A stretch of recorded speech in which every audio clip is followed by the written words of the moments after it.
wow. Epydemic2020. I watched your latest video, and I am so frustrated with you, it's not even funny, man. Here's what I'm talking about. Right here.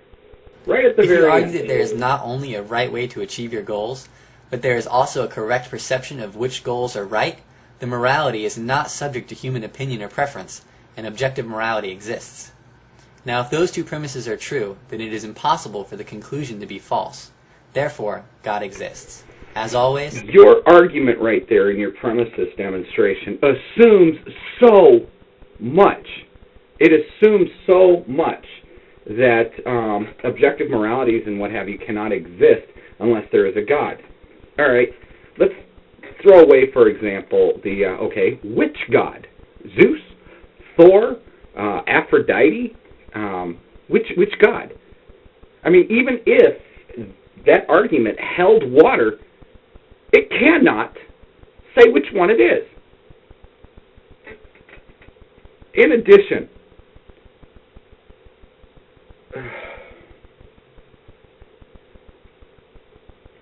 you keep saying this line.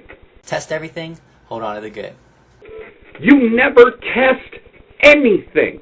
You don't test anything.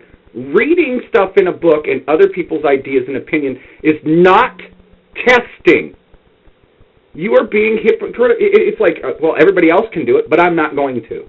I'm not. You're a nice guy. You do have your beliefs and what have you, but you don't test anything. Ever. You never test anything. I challenge you to put your money where your mouth is. Test what you are talking about and put it in a form that shows what you've been able to collect as far as data. Then, if you can, in that data collection, actually prove it comes from a God. Prove it is God. Prove it is your God. All your arguments, unless you can do this, are hollow. They have no substance unless you can actually prove what you're claiming is true. You are arguing a complete hypothetical, and hypothetical has no real foothold in reality. What we have that is objective between all of us is the ability to feel pain. Check this out for an example. If you go to a comedy club and you got the comedian up there telling jokes, and even though some of those jokes may not be that funny, laughter can be contagious. You may laugh harder with other people laughing. It is a social thing. You can get excited going to a football game. You can gather more excitement from the other people around you. This is what it means to be a social animal. And just like those other two examples I just now gave you, we have the ability to feel others' pain. We are empathetic to that. We are able to draw from other people to make decisions.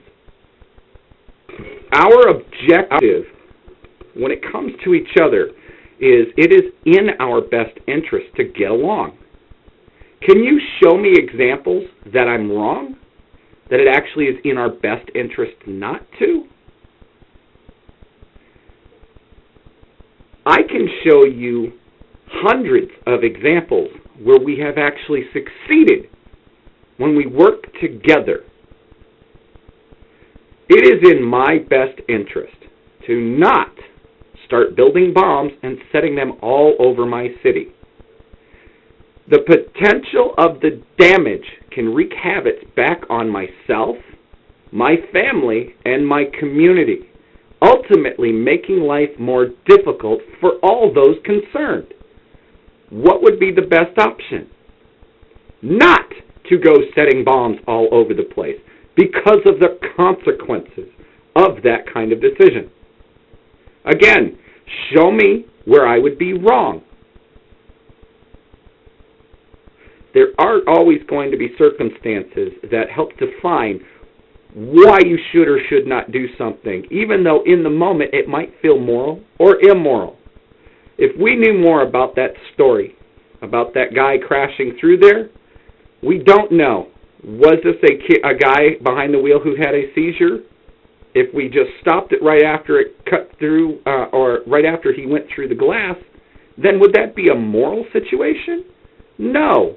It would be an accident. Now, it would be easy to think of an example where you could fulfill your goal in the best or right way, and the goal could still be immoral.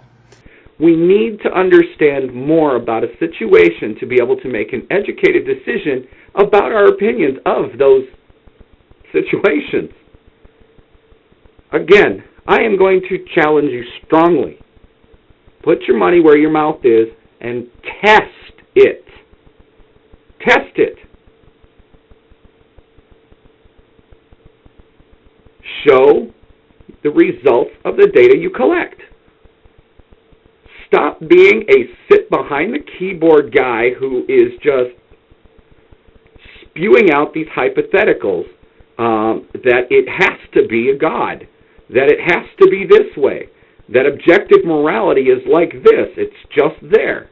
You refuse to look at the bigger picture. You refuse to look at the world around you. Go outside and check it out. Again, I find your arguments on this hollow. You're doing yourself a real disservice for not opening your mind and your eyes to the reality of the world around you. You have a preconception as to what it actually is, and you haven't given yourself the opportunity to actually experience it.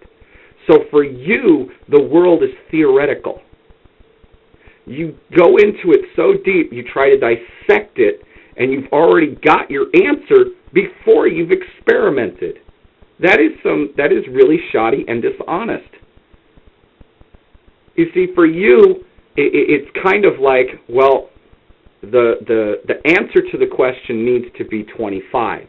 So I'm going to work the numbers any way I can to make sure that that's my answer. That's dishonest, man. That you're not doing it right. Anyway, take this video for what it's worth. Somehow magic, and I'll talk to y'all later. Bye.